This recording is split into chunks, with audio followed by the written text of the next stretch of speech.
penalties. Was the second periods. Tonight was the first period. They had two.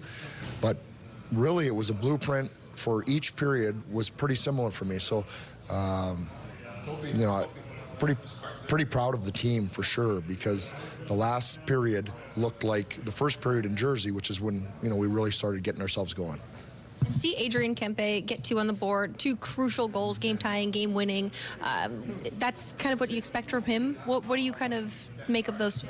Yeah, it's interesting. He's a goal scorer. We knew we got 40 last year, but we just asked the guys to, recommit the mindset, right? Recommit to our identity. The goals are going to come from different people at different times, for sure. But for me, it's just a work ethic. Juice got back on the body. He was physical. If you look at the hit chart, so he's doing all the right things, to get back to the identity of the team. And then, part of that comes goal scoring. And his first one took a couple bounces. I think it wasn't pretty, but once you get that one, then the next one usually comes a little easier. How solid was Cam Talbot tonight, and how big was it for him to get that first win coming out of the break?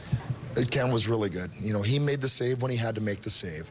But what I would say is our entire D-core in front of him, I thought played tremendous. Maybe the best game, certainly the best game on the road trip. There wasn't a lot of second shots, so Cam was able to take the first one. We had sticks, we had bodies, we battled hard in front of him in that blue paint area. That made it easier for him, so he only had to make the first one. When the penalty kill was being tested tonight, what were they doing so well to put in a good effort? The penalty killers, or their power play is pretty good too, right? With the players that they have. We were just in lanes. We made it hard for them to get an easy shot to the net, and so credit the two forwards really at the top for being in the lanes, willing to block them. They had to move it around the outside. They tried a couple low plays, throw it to the front of the net, and our net front D cleaned it up from there. Coach, your whole team was out there for the pregame ceremony. How important was it for you to have your team out there to see that, especially maybe some of the younger guys on the team? I mentioned it before. For us, it was just an honor that we happened to be the team to be here tonight to see Armour's jersey go up. Every single guy on our bench, our whole time, I haven't talked to them all, but I could just, the buzz, we were, there's some of us are a little older, so we remember him playing and doing all those things and seeing those highlights again. But for those guys, some of those highlights were the first time, and I think they were just awed by the size, the skill, the passion, and certainly the great personality that he has.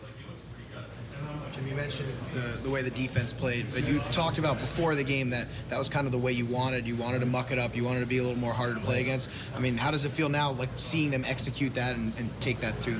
Well, that feels really good, for sure. I'm just happy for them because, we had a really hard 6 weeks or 8 weeks, whatever you want to call it, and it just doesn't feel good. When your job isn't going good for you, it doesn't feel good.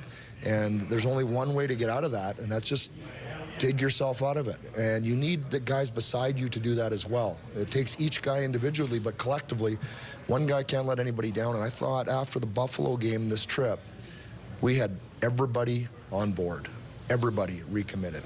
And there wasn't a guy that we could point to that said didn't do the job, every guy.